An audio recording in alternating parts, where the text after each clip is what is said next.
Hi everyone, I'm Dr. Gursimran Singh and you're watching Physiomechanics. Today we'll be studying about the working of the muscle spindle and the stretch reflex.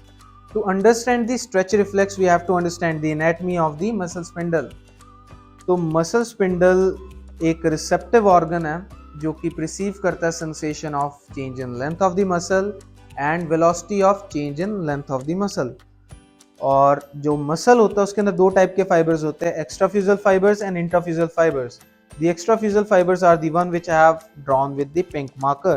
These are contractile in nature, while the intrafusal fiber which I have drawn with the brown marker are complex in nature.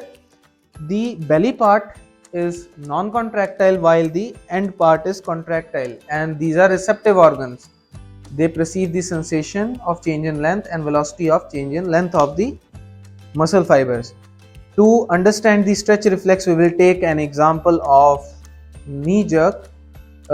So basically when we hit the tendon, patellar tendon with the hammer, there is stretch to the extrafusal fiber and intrafusal fibers.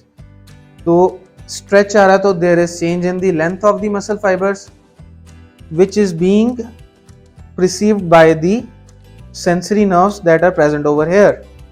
The annulospiral nerve endings and the flower spray endings gather this information, carry this information to the spinal cord, where it synapses with the anterior horn cell, from which the motor impulses arises, and it produces contractions in the extrafusal fibers.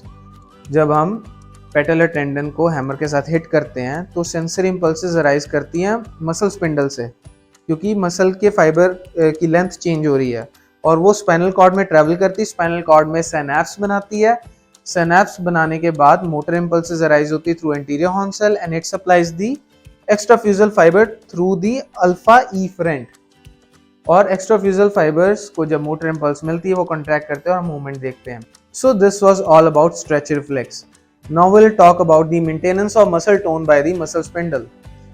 तो basically हमारी जो muscles हैं body के अंदर, they are not fully relaxed. अगर पूरी तरह relax हो जाएंगे तो फ्लैसिड हो जाएंगे, फ्लेल हो जाएंगे, तो there is always some contraction present in the muscle. So that muscle contraction, little bit of muscle contraction that is present in the muscle is called as tone. It is the readiness of the muscle to contract, which is maintained by the gamma cells.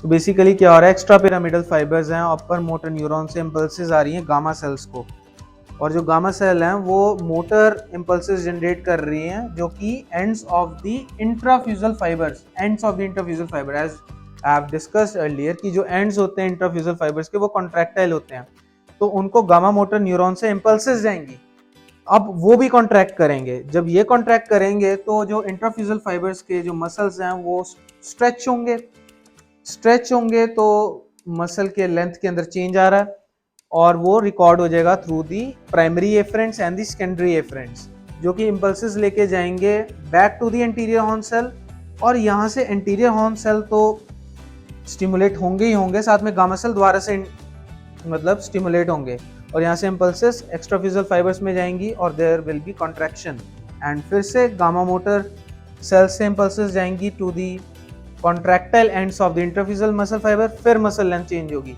So there is alpha gamma coactivation, जिसकी वजह से muscle एक contracted state में रहेगा जिसको हम tone बोलते हैं। That is not full contraction of the muscle, but the muscle will be ready for full contraction. थोड़ी सी कॉन्ट्रैक्शन में रहता है ताकि वो पूरी कॉन्ट्रैक्शन प्रोड्यूस कर पाए। सो this was the working of the muscle spindle. I hope you understood the lesson. Thank you and have a nice day.